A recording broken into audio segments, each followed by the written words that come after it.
to Bubbles and Brisket 2022. That's right. It's the second annual Bubbles and Brisket, brought to you by the North Carolina Food and Beverage Podcast, coming to you at Smoky Hollow in downtown Raleigh. This year we have 11 Q chefs doing their take on brisket and 21 different sparkling wines and champagne. And not to mention that, we're also doing beer by Crafton. Hey! Yeah. And non-alcoholic beverages from Devil's Foot Beverage and Orangina. Plus, we have desserts from Bestow Baked Goods and Bold Batch Creamery.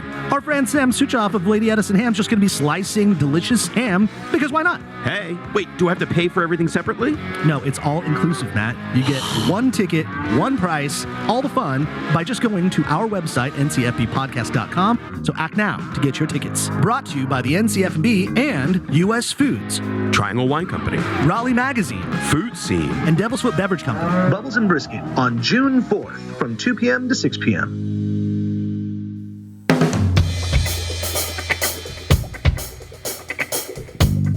This is the North Carolina Food and Beverage Podcast. Thank you for listening, subscribing, and hitting subscribe on your friend's phone without them knowing. Coming to you from the Kitchen Studios in downtown Raleigh. This episode is sponsored in part by Spot On, tech that helps your business grow. Request a demo at spoton.com. And Joe Van Gogh Coffee, serving the community from seed to cup, taking particular care at every step to honor the bean. And now, the tamale and the matzo ball. It's Max Trujillo and Matthew Weiss. Hello, and thank you for listening to the North Carolina Food and Beverage Podcast. I'm the tamale, Max Trujillo. and apparently I'm the matzo ball. I think I wrote that. I'm a hard matzo ball. Does that make me the alcapurria then? Oh, Puerto Rican one then? Yeah. Alcapurria. If I could pronounce it, then yes. Yes, you can be that. And I am Matthew Weiss, your co-host here. And that dude that you just might have heard the dulcet tones of, that dude is about to blow up if he hasn't already, if you haven't heard of him. But know that you heard him first. Or we really got the word out first here on the North Carolina Food and Beverage Podcast. This man is about to open up Bendito in North Raleigh. His Chopped episode came out last night, so you might have seen that. But this is none other than Chef Kevin Ruiz. Hello, hello. How's it going? Welcome, man. Welcome back to the kitchen. Welcome back to these microphones that you may or may not have spoken on before at a different time. Yeah. And welcome to promoting you as a chef of your place. That must feel fucking great, right? Yeah, it's super, I guess, exciting, a little terrifying at the same time, you know, being, you know, finally getting to do something that I keep calling like a love letter to my grandma. You know, it's something where it's like I'm bearing a lot of like my childhood foods and kind of where I grew up and came from with a lot of things that made me here in the States. And, you know, I'm super excited to be able to, you know, share that with everybody.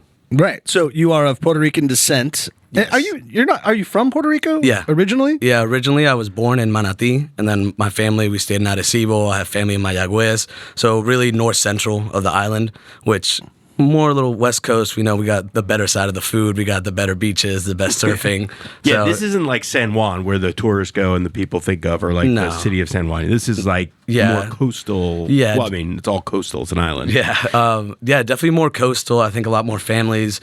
You have a lot of really good food there, but definitely not the mainstream. I don't think when you see your friends traveling to the island, you don't really see them going to the west side. You see them staying more on the east coast, which is, I mean, still beautiful. You have San Juan is beautiful, El Morro, the rainforest is over there. Right. So you can't really go wrong. But I do think if you're looking for a more foodie experience, something off the beaten path, and if beaches are your thing, I think traveling to the west coast is definitely the way to go. Well, we'll look for our invite when you invite the NCF&B podcast to do a feature in Puerto Rico, and you be our counsel while we're there. Come on. I've been talking about it for a while, taking a group, getting a house at the rainforest, and hanging out for a week. I mean, it could be doable. Bubbles y brisket? Bubbles y lechon.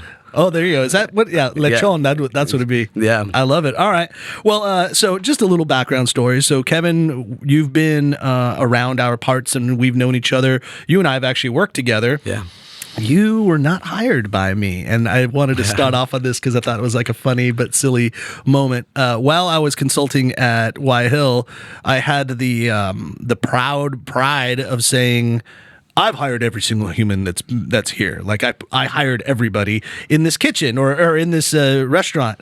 And then I was like gone for 2 days, and I came back, and Chef Kyle Fletcher, who was then the chef at the time, he had like texted me. He's like, "Hey man, we brought on a new sous chef. Just want to let you know while you were gone." I was like, "Oh, okay." He's like, "It's Kevin Ruiz." And I'm like, "Oh, I know Kevin, like sort of. Yeah. I knew of you, and like we had chatted. We like had a beer somewhere at some place." But I was like, "Cool." And then I just see some dude walking around, and I'm like, "Who the hell's that dude?" And I'm like, "Oh, that's Kevin." Oh yeah. So then we like started talking, and then I was like, "Hey, Kevin." You're like, "Yeah, what's up?" I'm like, "Hey, come here. I'm Max." You're like, "Yeah, I know who you are." I'm like, "All right, yeah." And you're Kevin. "Oh yeah. Look, man, these are the ground rules, bro." You're like, proverbially showing him your penis. man, come on, let's keep it clean here. But yeah, I was a little cocky, I would say that. And I was just like, so this is the way it goes down in this space. This is the rules. This is the thing. You're like, yeah, all right, whatever, man. Cool. I got it. I mean, I can respect that. I can respect somebody who owns their spot. You know, when you put all your work into it and you made sure it was the way that it was supposed to be. Shit, man, that's probably how I act. If I show up back at the restaurant after this and they put that shelf in the wrong spot, I'm gonna be like, who the fuck did this? Yeah. Like, you know whose name's on the door? Like, who told you to do this? Yeah. You know? You're like, I'm the Bendito. Yeah.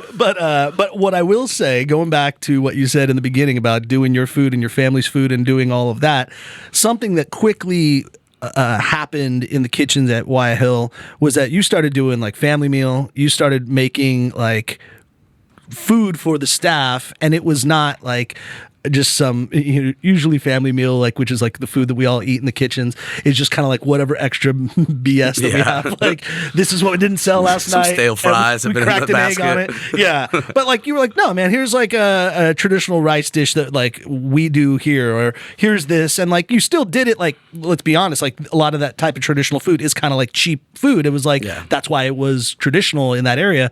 But you were doing it for us, and it's like, oh, we were kind of getting this like quick education behind the scenes at Y Hill of this Puerto Rican food that I at the time really didn't know much about, and it was just a really cool and refreshing thing. And it was just like, oh, Kevin's not here to just like get paid. Like, he's bringing it. He's bringing himself to this space, and so I appreciate that. And of course, thank you for doing that. Well, I appreciate you for not firing me after somebody else hired me while you were gone. I thought about it.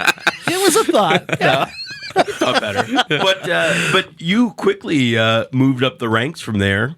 Yeah. You and before that, we should say you were at the Cortez. Yeah, right? I was a sous chef there for Oscar Diaz. Yeah. Right. So you No definitely- slouch himself in the old chefing game. No, he's the Oh, man. come on. Give him some credit. He's a tremendous slouch. Yeah.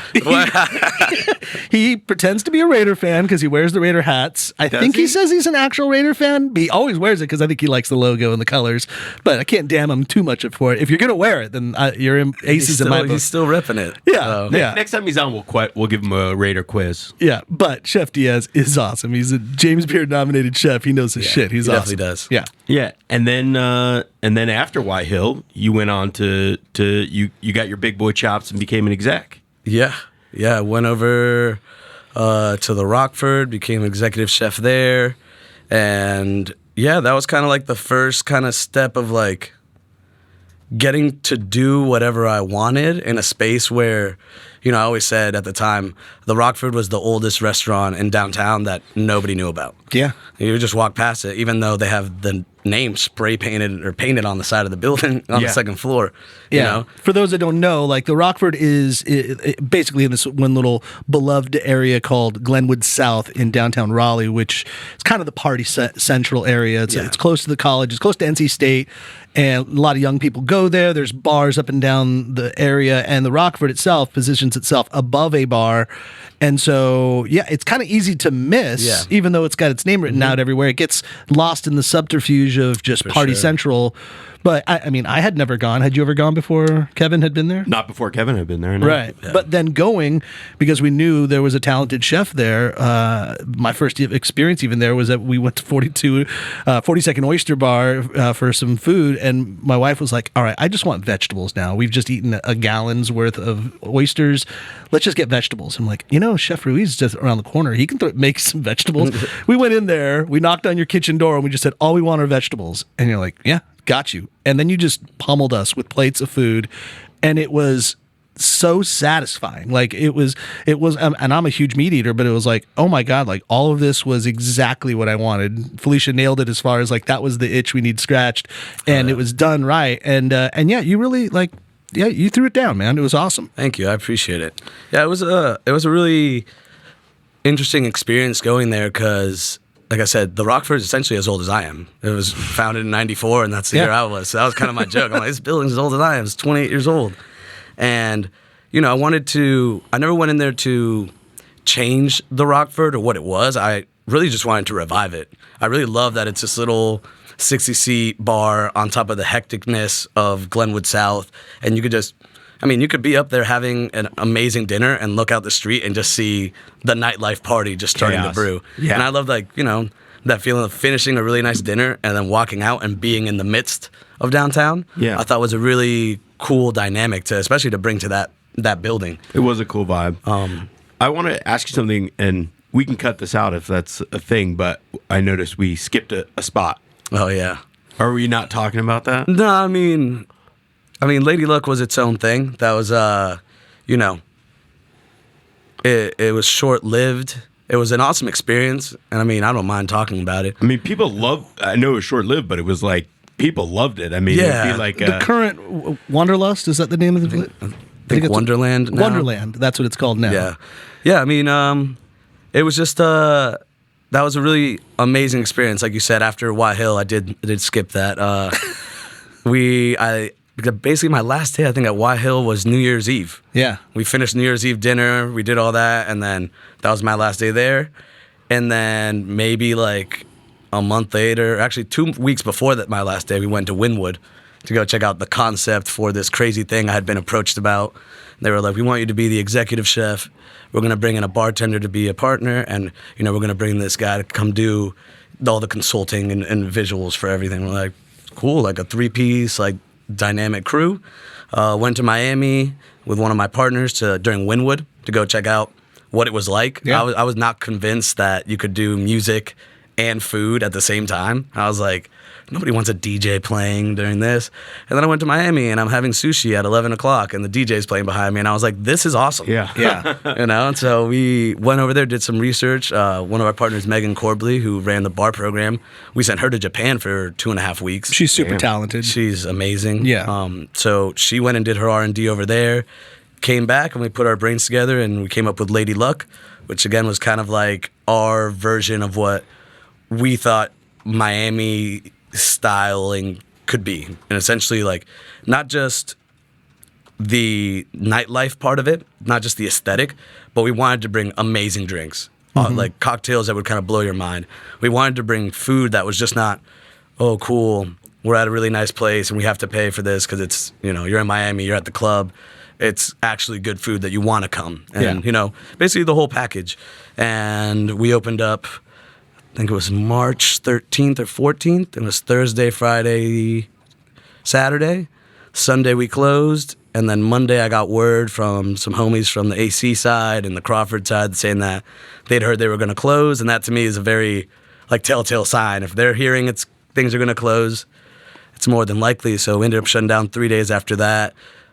I think we completely shut down for 2 weeks or something. Yeah. And then essentially came back and just started renewing this whole menu that I'd been working on for, I don't know, man, 8 months. And let's say that when Lady Luck first opened, there was a line out the door. It was packed. It was crazy. It's also on Glenwood South, just a block down from where the Rockford is. Yeah.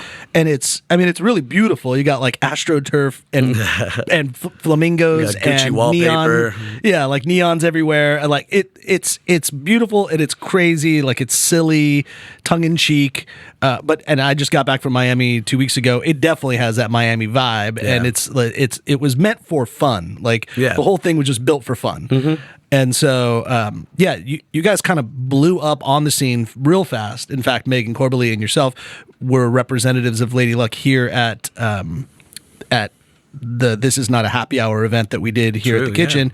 And we all know that particular time because when we did that, everything shut down the very next week. Yeah. So we were all in the same boat. It was like there was all this madness happening, craziness, and then COVID hit. Anyhow, this episode's not all about Lady Luck. It eventually got to the point where it shut down. Yeah. There was some scandal. I don't really know. And it's not our story to tell. It's not your story to tell, Kevin.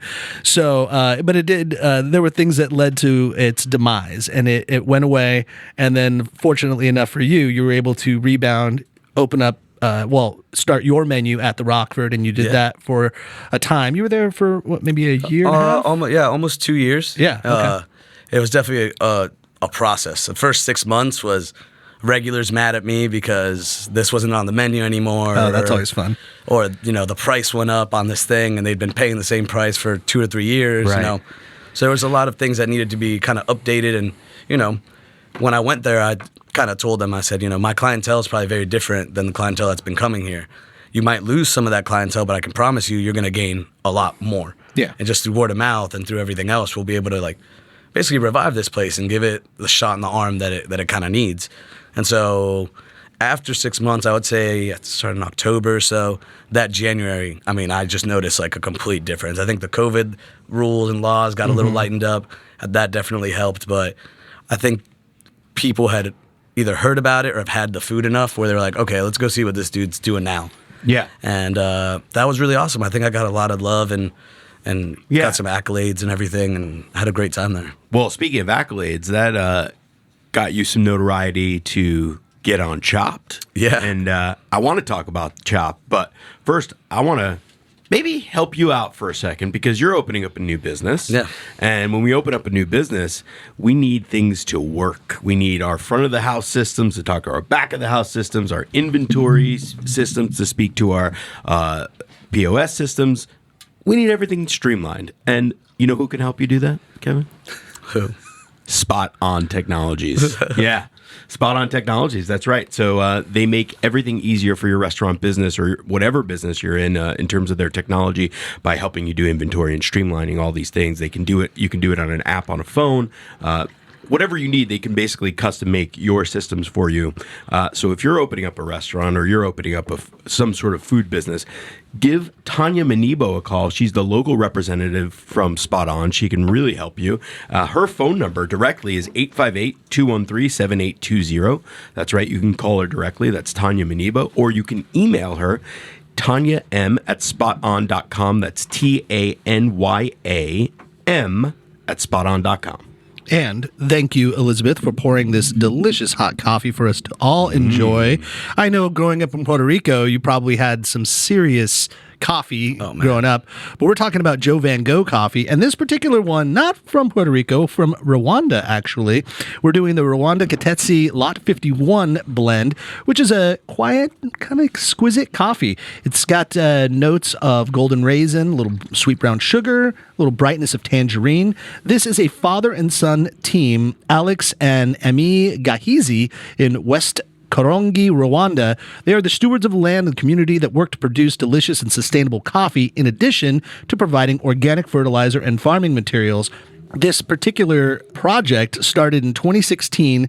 They call it the Own a Cow Project. In Rwanda, cows are a sign of love and unity, and many consider them to be a prized belonging in a family. A cow provides sustainability within coffee families by providing nourishment, revenue, and organic fertilizer for their crops. So grab a bag of Rwanda Gatetsi coffee and help support social sustainability in Rwanda.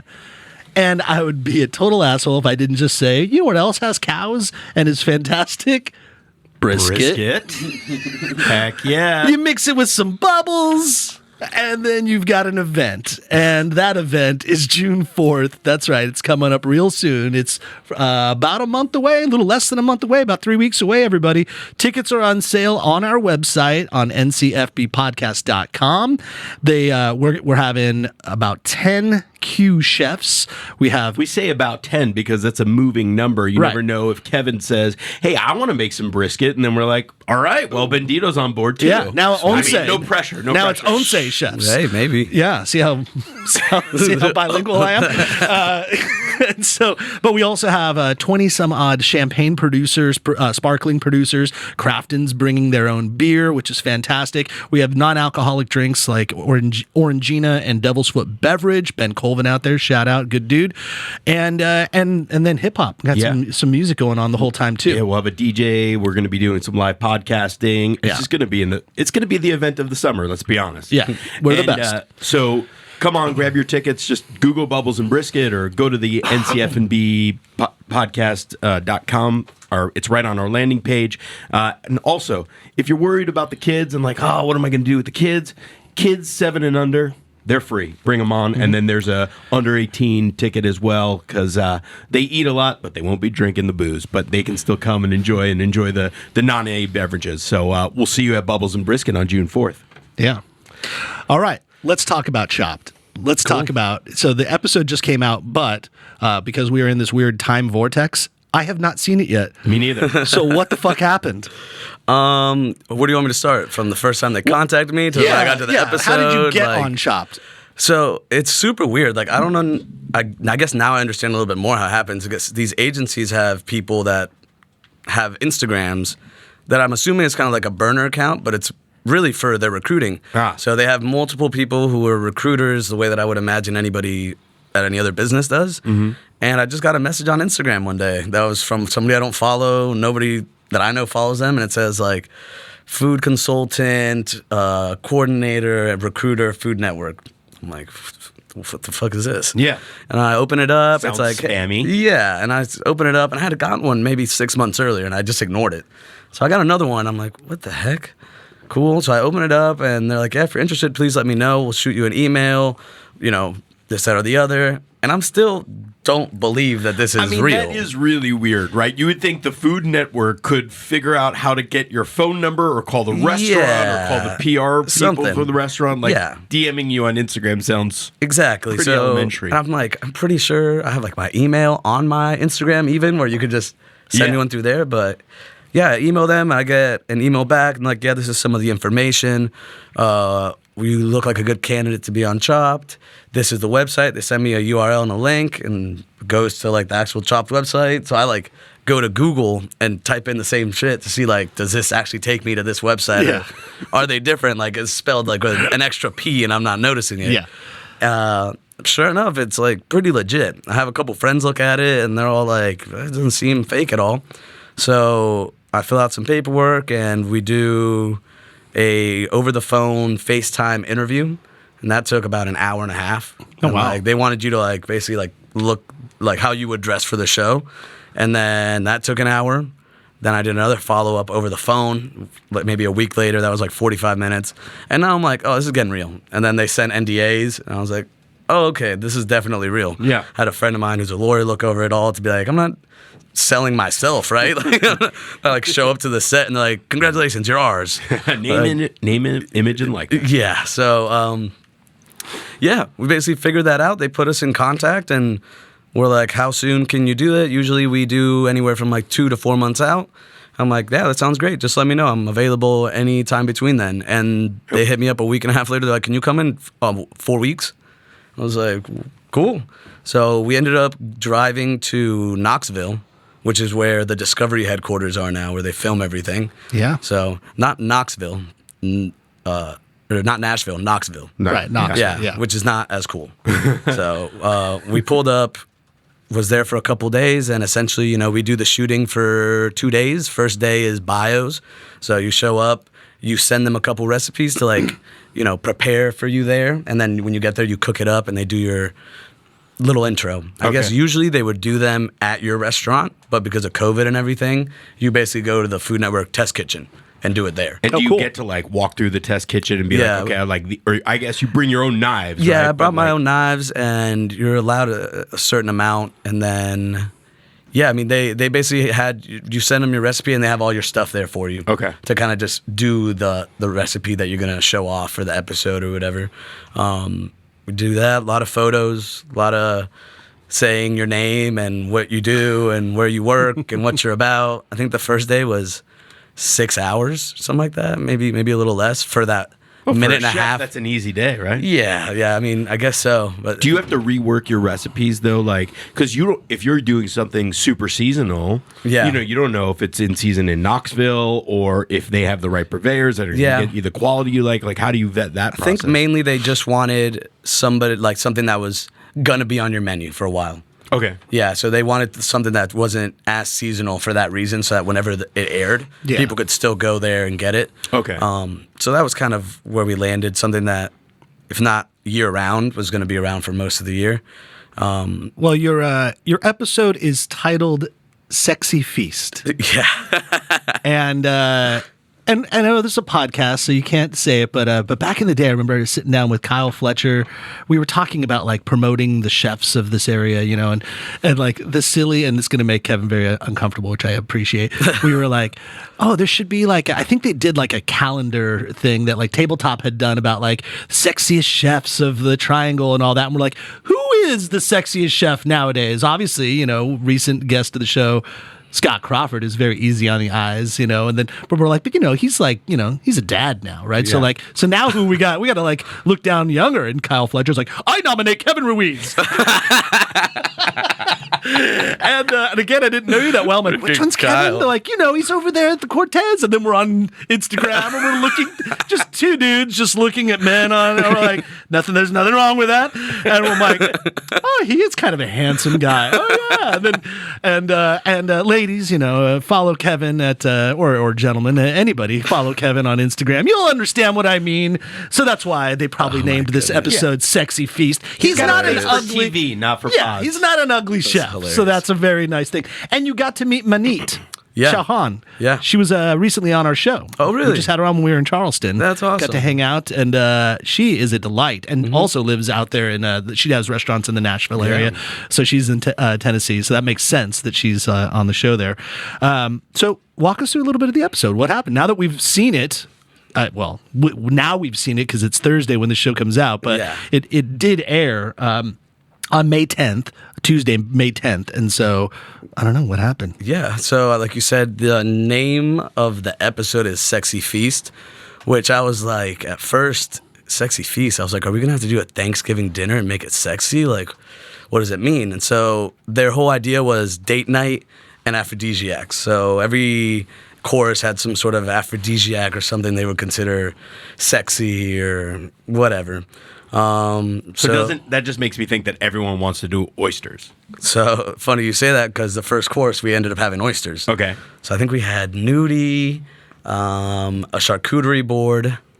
What else did we have? Charcuterie board, the oysters, and an eggplant. Okay. So that was the first 4 ingredients that we did. So I ended up doing basically charred the eggplant. I took some of the charcuterie meats and sauteed them in garlic and a couple other things. Took the cheeses with the nudie, which nudie is basically just like goat cheese mixed with a little bit of flour, and you make it into like a little dough ball. Okay. So whip that and ricotta. Kind of like a Gruyere, but a different cheese? Something like that, okay. Yeah. I was the first time I'd ever had it was there. So I was like, what is a nudie? And why does it look like this? I just ate it. A naked ravioli. Yeah, exactly. Yeah. It's just a naked ravioli. Mm-hmm. That's a perfect way to describe it. So just kind of whipped that up, did like a cheese thing.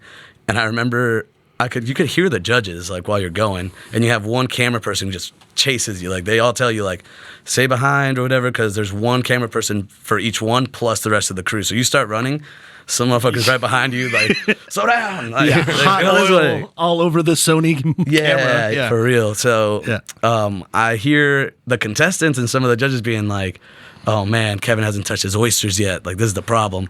And I was looking around. Some of the contestants were definitely struggling to figure out how to get that thing open. And I was like, I mean, like you said, I worked at Cortez, which is an oyster bar. Shucked thousands of oysters. I do events with the Mara brothers. Shout out to them all the time. I always have oysters on the menu, and lo and behold, their oysters are very similar to like the Sage Waves from the Mayer Brothers or any of the ones that we get here on the West Coast or on the East Coast. And so I was not worried, and the last thing I did was just shuck them all, and I could hear the judges like, "Holy crap!"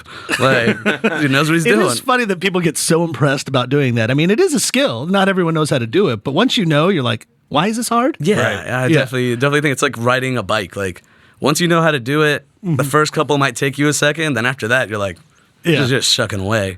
So the other chefs didn't know how to shuck oysters, or it was like a little challenging for them. Yeah, two of them definitely knew how, or I would say one definitely knew how. One was struggling, and then the other one didn't even get it on the plate. He couldn't just get it open. Yikes. So Wow. Yeah, I mean, you'd be surprised. Like if you don't, if you're an inland chef. yeah, like there's That's kind of like a sommelier who doesn't know how to open a bottle of wine. I mean, or maybe like a bottle of champagne, right? Like, Okay, yeah, it's like I can do wine, but I can't do the cage, bro. Yeah, how do you work this? I would say like more like champagne because it's not. True. I think about so many friends or people, like how many people actually ever shuck an oyster? Right. It's Just not in a general. common thing. Yeah. No, like so it's even rare. Like if you're not a chef, think about it. Like how many friends do you know who aren't chefs who could shuck an oyster for you? I'm going to throw Lydia under the bus. Lydia works with Food Scene, my wife's company, and last year she was going to do like an oyster party for some friends, and she like went, "Oh my God, I have no way of opening these things." And she would normally have texted Bobby McFarland. I think he was going to be there, but he was like out of town or something, opening restaurants all over the country. And so she texts me, "Do you know how to shuck?" I'm like, "Yeah." She's like, "Can I come over in 11 minutes?" I'm like, "Yeah, come on by." She came by, 2 oysters. It was like a whole There's a bushel. She's like, "Can you open all of these?" I'm like, "Yes," but when you open them, you don't want to spill them, Transport them. because when you open them, there's like the liquor, there's the salt brine in there. I'm like, so I feel bad like opening these, and then you're gonna leave. But this is my recommendation, and I just told her like, don't put them like. This was what I said. You tell me if I did this right. But we put ice underneath the plastic, like a little plastic plate, like a Cambro. Yeah. And I popped all of them, and all the liquor was going to pour out. But I said, but all of this needs to be saved, and then pour it into a little cup. And then when you place these all back out, pour a little bit of the liquor back in the top of all of them so that it's retained. That's not a bad way to go about it. Yeah. I've seen some people do it like they do the ice and then aluminum foil over top. Yeah. And then make little holes in the aluminum foil for them to just sit in. Yeah. So then it does. But again, I think your way, you can still save the liquor. Yeah. Whereas this way, they're a little bit more sturdy, but you take one wrong turn and your oysters are everywhere. All right, hold on, because I haven't candidly, I haven't shucked an oyster in probably like over 10 years. I think since I worked at BLT. We're gonna have to do this for our first TikTok video, Matt. What's the trick? Like, what you just stick the knife in and turn, right? Like you kind of there's a little wiggle to it. I think like having a nice oyster is definitely the biggest key. Like an oyster that you're used to shucking. Like for us at the restaurant, we always like one that has a nice little bowl to it, maybe about 2.5 inches. Okay. And that to me gives the oyster a nice sturdy hinge to get into it. And that's the other thing. You get some oysters that are a little bit brittle there, so you have to be even more careful. So you want to just find the hinge, put your oyster knife in it, and I just really just give it a wiggle, and you feel it just kind of slide in. Yeah, you use leverage. You turn it sideways and it pops it. There's a little, how oysters get around on the ground is like they have a little hole in the back of them and they propel and they like move across. You ever seen an oyster move in the water? They open their little mouths and then they kind of like push forward and water pushes out the back of them. So there's a little tiny hole in the back of an oyster. So you're sticking your knife essentially into that butt. hole. Yeah. And then but from the front and then using the leverage. No, from the back. From the back. You're going like on the hinge of the door and you're sticking right inside of the hinge and then you pop it at an angle. Yep. Elizabeth, make a note. We need to get a video of at some point of Kevin or Max shucking an oyster. No, come over. I just had the some video oysters needs dropped to be off. Matt shucking an oyster. Yeah, there we go. Yeah. And I'll cut my hand and there'll be blood in it and everything. Barehanded. I mean, we just give them like wild oysters, all crusty. All right, so let's cut to the end. How did it finish? You want me to spoil it for everybody who hasn't watched it yet? I don't know. Should we spoil it? They can always fast forward, and if they don't want to hear. Yeah, so this spoiler alert, everybody, for the next 90 seconds, we're going to talk about what happened on the episode. So if you don't want to know, bloop, bloop, bloop. So I ended up getting second, which is pretty dope. All right, nice. I knew from the beginning that the person that I got second to, I was like, that's my toughest competition. Okay. She is originally from Europe, trained over there is a pastry chef, and that's why I was worried. I was like, I could bang with the best on the first 2 courses, but I was like, I'm not a pastry chef, so if I end up in the last round against the pastry chef, it's gonna be tight. I mean, even then, our desserts were very, very similar. I think they deliberated for 25, 30 minutes before they brought us back in. So I felt it could have gone either way. I think she did as well. We were both like, fuck, like, very similar desserts. And you guys are sitting there in the same room while they're deliberating. After every turn, you just go back into the waiting room where they also have cameras. So it's not like you can go in there and just be like, yeah, like you don't ever know. You could, but then you'd look like a total asshole. Yeah, you don't ever know. And it's so stressful. I mean, I think that day was 16 hours, maybe longer. Oh, wow. So, like, I started at 5 in the morning, got picked up, got taken there. I didn't get back home till 8 or 9.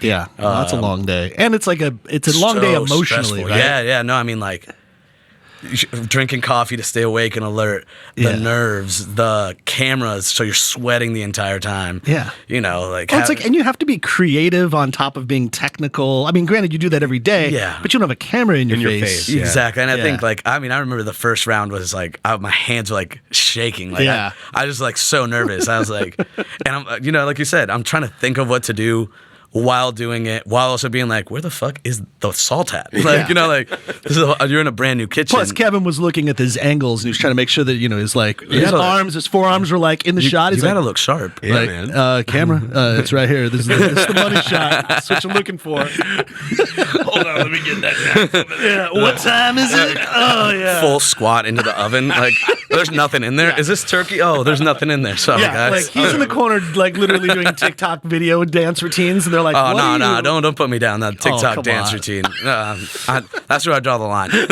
You don't catch me dancing on the corner of like Wilmington or anything like that. Nice. Well, obviously, congratulations for that experience, and that's such great press and promo for you as an independent chef and doing this, but also now for Bendito. So let's talk about it. Yeah. Let's talk about Before we get Bendito, I still have one more behind the scenes question that I need to know. Okay.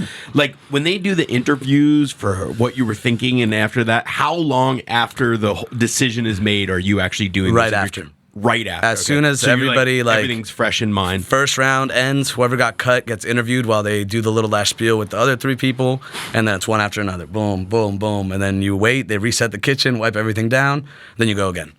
So like I lose, and then I go to the back, and as I'm getting interviewed, I can already hear them cheering. Like, and I was like, damn, that sucks. But do they tell you like, oh, you have to say as if you don't know? Yeah, 100%. Yeah. You talk. You have to talk in past tense. Yeah. Which makes sense. Like, Yeah. totally. when you I watch always it, try to read people on those shows. You're like watching Top Chef, and they're like doing the But they edit analysis it between so and, well that you or even can't. in An Amazing Race with the Holderness family. They were on. I was like reading because I didn't know at all about the Holderness family, even though I produced their podcast. I was like, who won? Who won? And I'm like watching the way they're talking, and I'm like, damn it, they're not giving me anything. Like I can't tell by their. And I'm like, I know Kim and Penn really well, but I cannot tell when they're doing these little asides. They're like, it was very difficult, and this was the challenge. And that's what happened. I'm like, I think it's because it's so fresh in your mind that it's easy to talk about it like that. Like, it's so, you're done, you're thinking about it in your head already. Yeah. So they're just really, they're asking you what you were already thinking about. And then you just have to make sure. And then, they're good at their job. So when you mess it up, they're like, and then, you mean there was this? Like, not there is. Like, some decent editing going on. Oh, yeah, for sure. I mean, But they're also prompting you in the interview. So yeah. and when we finished, we all went out for drinks. Like the 4 of us that were in the group, we all agreed. We're like, whoever wins, taking everybody out for drinks afterwards. And so we went to this place called Turn Club, which is like this little tiki bar that I kept going there like the whole time. Yeah, I think about like maybe you would have been first if you didn't go so often. I don't know. I think the Jungle Bird helped. But yeah, we all went over there and we were talking like, damn, we hope like it doesn't make us look like assholes or da da da. Yeah. And I just looked at them. I was like, they're gonna make us look however they want, like. So I was true. like, how much footage do they have of us talking to them? From the first interview to the second to all that hours spent in front of the camera, behind the camera. I was like, we just came out here to do our best, have fun. I was like, at the end of the day, y'all are all cool people. We're out having a drink. It'll be what it is at the end of it all. But all in all, it was 2 nights. You Yeah. spent there, but like about 24 hours of filming. Yeah, just about 22 hours, So I yeah. went there Sunday, got there 2 days early because I was like, let's check out Knoxville and see all the cool stuff. And did that in about 4 hours, and then just hung out the rest of the time. Someone's not moving to Knoxville anytime This is soon. not the Tennessee F&B. Yeah, no, yeah. Welcome back to Raleigh. All right, well, let's switch gears. Let's talk about Bendito. Let's talk about the space. Where is it at? Sweet. So we are right outside of downtown, off Wake Forest Road, next to the Mommy Nora's, which seems to be the landmark that everybody knows. Yeah. Totally. So we're to the left at McNeil Point. We're taking over the old High Top Burger location. Which I was a little sad to see that place go. Yeah. I maybe was the only one that went all the time, but I went all the time. I liked High Top Burger, and I was a big fan. One of my partners from Lady Luck and current partners now, Hillman, he was running that. That was kind of his brainchild.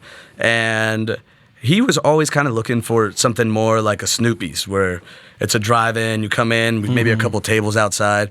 And I just think for the project that they were working on, it just was too big of a space. I mean, I think inside you seat over 50, outside the patio holds 56. Yeah. So, well, it's like weird because nowadays, I mean, it essentially was like upscale fast food, but still fast food nonetheless. And it's accessibility. You want High Top Burger to have a drive-through or something like that. And so who knows? I know he said in his post when he was announcing that you were taking over the space, he's like, High Top's not gone. Oh, no, not it's at all. just taking a hiatus. You may see it in another form. So that'll be cool to see because their burgers are crazy, but their dogs was what I was all about. Like their hot dogs are crazy. Yeah. So okay. Plenty of room in Holly Springs, by the way, Hillman. Yeah. Right. Yeah, true. Yeah. But no, he's got his hand in a bunch of fun things because I think isn't layered croissanterie part of his. So he does Mainland Creative, which was his company for all things, I Like guess, social branding media, and branding, graphic design, yeah. exactly. So yeah, he helps them out. I know that we're helping out Jason Howard with some stuff that he's working on in Clayton. With as the far Cardinal and all? Yeah, Yeah. as far as menu design on his part and stuff like that. He's a good friend of ours, so whatever we can do to help him is awesome. So let's talk about the menu. Let's talk about the menu and vibe. Like, what are you trying to bring to the table here? Cool.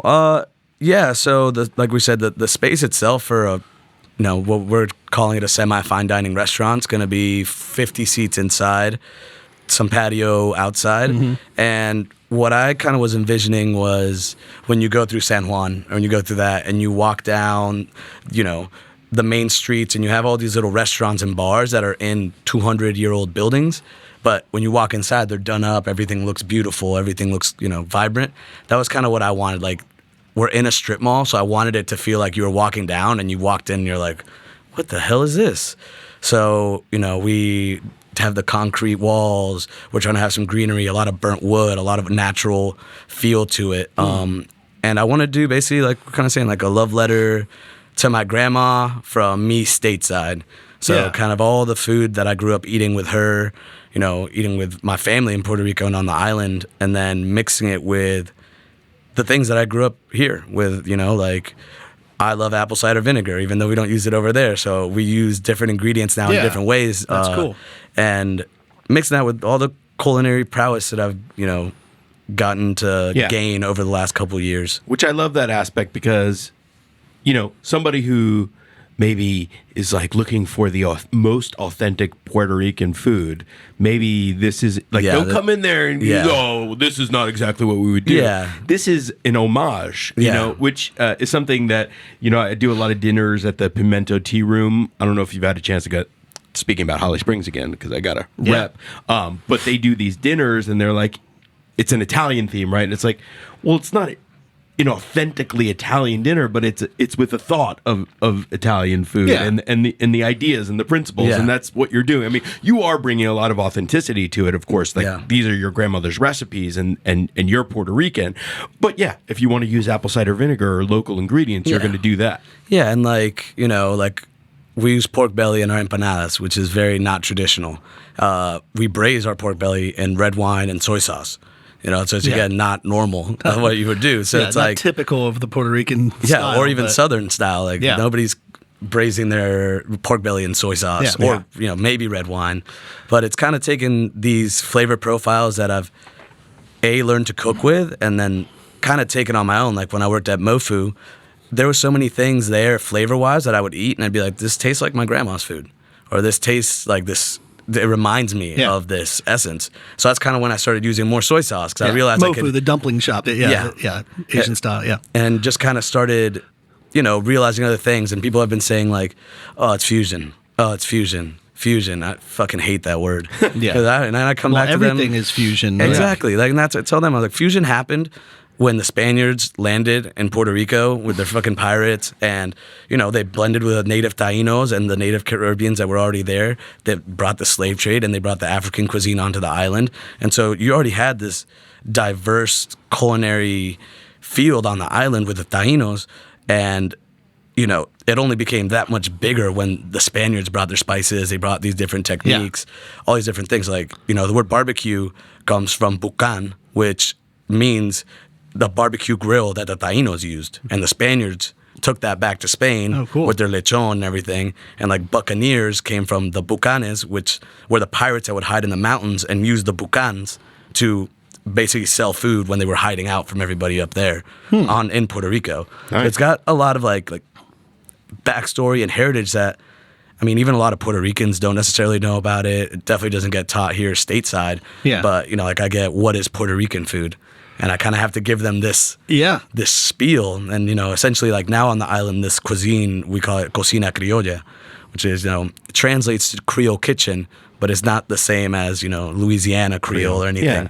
It's basically that mixture of, the same way that they have in Louisiana, those different... Yeah, Creole doesn't mean a specific place. Exactly. It's a mix of things. Exactly. Yeah. And so... Yeah, I think what Chidi Kumar said one time, and it resonated with me on our podcast. It was years ago, but she had talked about what is Southern cooking and all that, and she's like, Southern cooking is ever evolving. It's not like we're not trying to make exactly what grandma did or great grandma did.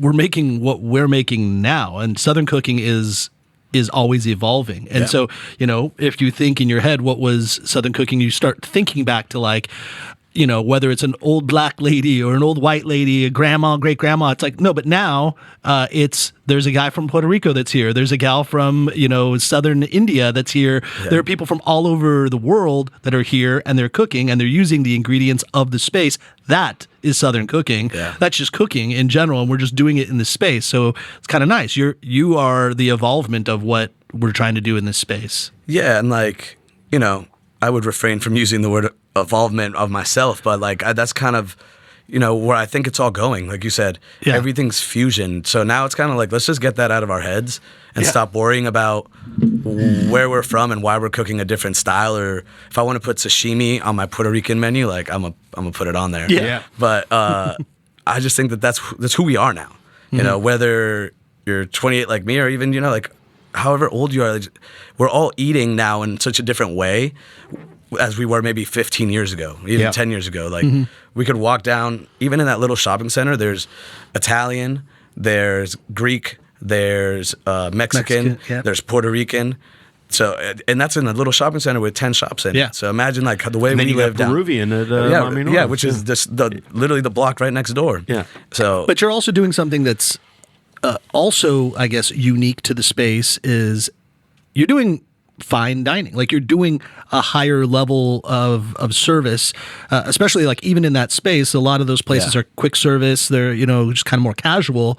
But at least the impression that I got and what I've been seeing, it's Puerto Rican fine dining. Like, you're bringing an elevated level of it too. So is are the servers going to be bow ties or something? Or what's the vibe going to be like? We're going to we want to push that experience of fine dining. So we call it semi-fine dining just because, I'm wearing a button-down, some all right jeans, and some Nikes. You're more than welcome to come in. There's no dress code. You come as you will. Mm-hmm. But the food and the experience that you're going to have, and the wines and the cocktails, are all going to be served to you in that fine dining format. We're going to take care of you. We're going to explain everything to you. Your servers are going to be attentive and knowledgeable so that you know what you're eating. We're not, there's a pace to your food. Yeah. We're having a conversation throughout the dinner with you, as opposed to sit down, order what you want, we'll bring it to you when it's ready. I think that, especially after the pandemic, one of the things that really struck me was people being like, oh, it's the end of the restaurant scenes. It's the end of restaurants. It's this, that, or the other. And what I realized was like, it's just the end of kind of like shitty restaurants. Like, you know, like if you suck and you don't care, you're not going to do well. If you don't treat your employees well, and vice versa, your employees and your customers, if you're not treating both of them well, then you're not going to be successful. People don't want to work anymore because they realize that working in that industry pre-COVID was kind of shitty. You know, not a lot of time off. The pay was kind of bad, and you know, that was kind of like my mentality kind of switched to where during Lady Luck was like, we're not here to like just feed people. We're here to give you an experience. You're coming here to spend your money because you can't do this at home. Yeah. And even if you can, I'll give you the recipe, which I would do at the Rockford all the time. You ask me, I'll give it to you, but they'd come back. And they just didn't taste the same. Max, you said that at the beginning of the pandemic. You're like, maybe this is just the reckoning of and to weed out all the bad restaurants. We and had a it's lot gonna of be like, dilettantes making food. You know, you love it, but you don't know what you're doing. And it's like, okay, that's fine, but let's wipe the slate clean and bring back people like who and keep the people and bring back new blood into it that have some serious passion. Donald Trump said the same thing, and everyone got so mad at him when he said it. But like, it's kind of the same thing. He was like, a lot of restaurants are going to close. A lot of new ones are going to be in their place. And everyone was like, how dare he be so callous to say that? It's like, yeah, but that's exactly what happened. Yeah, I'm not so sure he had the same mindset of you as, but I'll leave that there. But back to the menu for a second. There was I just want to wrap that up in a bow because you were talking about something when I was there that's like a classic Puerto Rican dish that somebody was giving you a hard time about, like sorritos. Oh, the sorullos. Sorullos. I think we were talking. It just wasn't traditional enough for them. Like I tried to kind of put my little own twist on it, and it's a very simple dish. So like kind of veering off of it.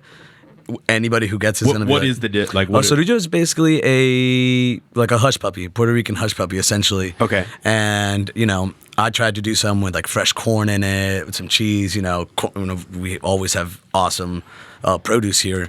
So yeah, I mean, it's been, I think, less that one as much as a lot of people wanting to see like the alcapurrias is basically a pastel, a Puerto Rican tamale that's fried. We have them at the beach.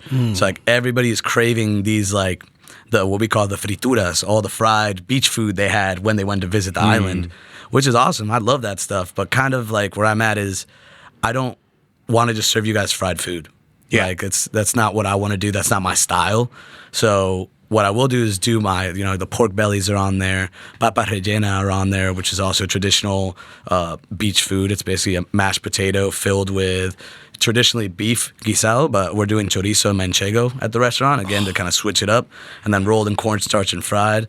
So we're going to have some of those things. Mofongo is one of those things that everybody asks about. We're going to do that on Sunday, and it's going to be in a smaller format, so you could come try traditional flavored mofongo, and then I want to do crazy shit. Like I want to do an uni mofongo. I want to do this, and just start messing around with like really cool stuff that you know that's not traditional. And what I like is you also, if you're somewhat of a healthy eater, you're gonna have some whole fish and stuff like that. And once we get going into the more of the summertime, like I said, I'm very seasonal with the menu. So the more vegetables I have available to me at the farmer's market, the more vegetable dishes you guys are gonna end up seeing on the menu.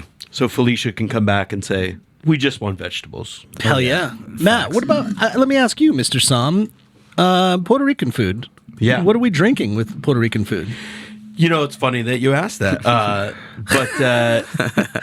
Has been Matt trying to sell you his wares to you, I assume? Matt's been selling his wares. We put together. I've been tasting wares. Yeah, we put together some cool stuff. But you know, I don't think it's about, like you said, it's not about one flavor. There's a lot of variety of stuff there. So my initial thought was, you know, oh well, it's Puerto Rican, so let's do like South American, Argentinian, and Chilean wines and stuff like that. And sure, some of that works, but it kind of runs the gamut to all over. But I mean, for the most part, I like again.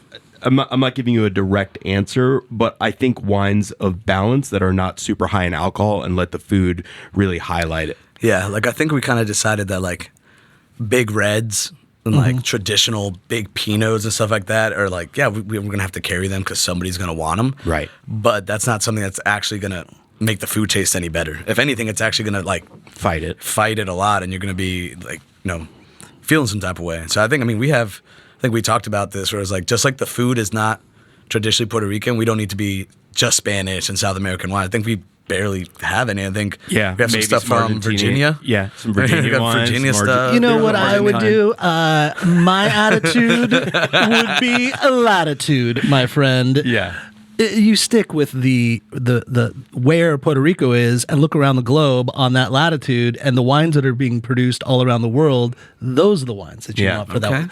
So you stay Mediterranean, you go like Northern African, you can go like Turkish, right? Hey, no one asked me, but I gave the best answer. That's what you do. Because you do the same thing with like Thai food or whatever. Like you want to pair those. They're not making, at least not to my knowledge, I don't know about wine being produced in that area. Maybe they are. I don't know. But when you're pairing food like Thai food, you stick to a lot of like good Mediterranean type of style of wines because they go well. The whites are glossy and fresh and big.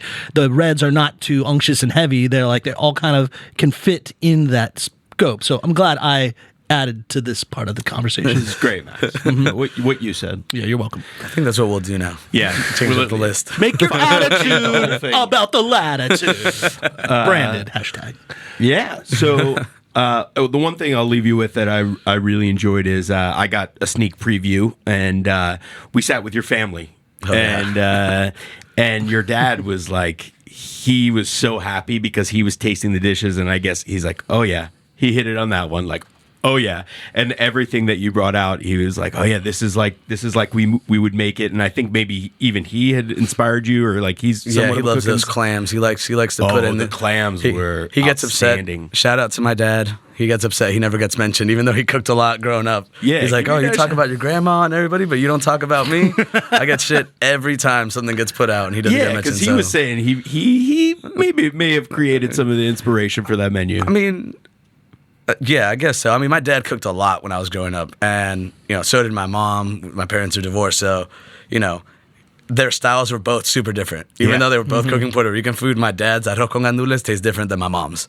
So it's like going to both of them without them kind of knowing. I'm like, my mom does this, and then my dad does this, and kind of meshing them together. Yeah, and you do this. Yeah, so it was actually really awesome to have my parents there and like basically be like, that was Puerto Rican food. Yeah. As like Puerto Ricans, and like that to me is, I guess I don't really even care about it, but it's validating to that, like somebody who knows Yeah. that cuisine can come and taste it. Yeah. And be like, that wasn't Puerto Rican, but it was. Like it was in, like my mom said, it had the criollo flavor.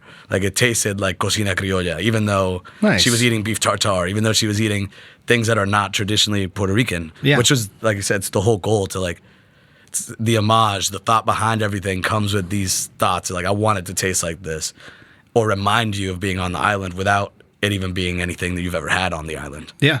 Yeah, they're two schools of thought, right? It's like going back to the Lexington barbecue school of thought, whereas like they are the ambassadors of that flavor, and their goal is to really not change it. It's to be the same, so that for branding purposes, for hundreds of years beyond, it's the same. Like the food tastes the way it tasted way back. Yeah. But then the other side of that coin is, with this knowledge, with this experience, and with growth and new things available to us based on flavors, influence, technology, this is now what the food is. It's not mutually exclusive. There's room for both, right? You can Right. still have your classic French Lyonnaise bistro and have it be like you would expect if you were in Lyon and going Right. to a bistro. Or you can have the bistro that's French inspired and using local ingredients, and they're both probably fucking delicious. So Yeah, and I think there's like, there's nothing wrong with that. Like I know there's a couple people that are like, oh, you're the first Puerto Rican spot, and I'm like, I'm not. I mean, I think Tropical Pickin' Chicken refers to himself as Puerto Rican. Boricua Soul. Boricua Soul have their truck. They have their brick and mortar too. Yeah. Oh, nice. Yeah. Marcel, who she owned Red Monkey and owns Casa Cubana and Yeah. the Arepa spot. I mean, Red Monkey was Puerto Rican fusion. Yeah. From what it was before. She changed into that. So even though when you go to those places, you are getting traditional Puerto Rican fare. So that's kind of what I've been telling people. I'm like, don't come here if you're expecting just your grandma's cooking. Yeah. Come here if you miss your grandma's cooking. Yeah. Because I'll remind you of her cooking in a different way. I love that. So That's a good way to think. Yeah. That's awesome.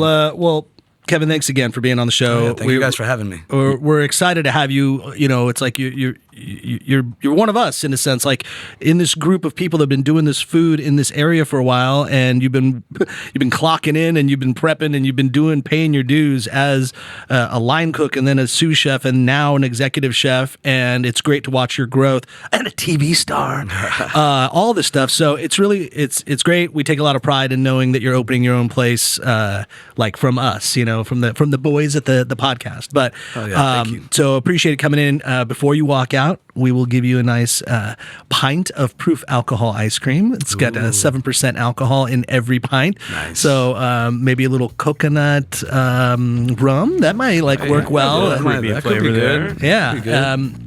And you can get those by clicking the link on our show notes to show you where they are. And they've been in and out of North Carolina, but typically when they are in North Carolina, because of those silly fun rules that we have about ABC and liquor, you can find them at places like The Triangle Wine Company. And the Triangle Wine Company is a great friend of our show. They will be providing a lot of wine at Bubbles and Brisket as well. And you can go purchase from them at any one of their 4 locations, which are in Holly Springs, in my neck of the woods. They're in the North Raleigh area, in the Bedford community, and they are in Southern Pines, and also their flagship in Cary.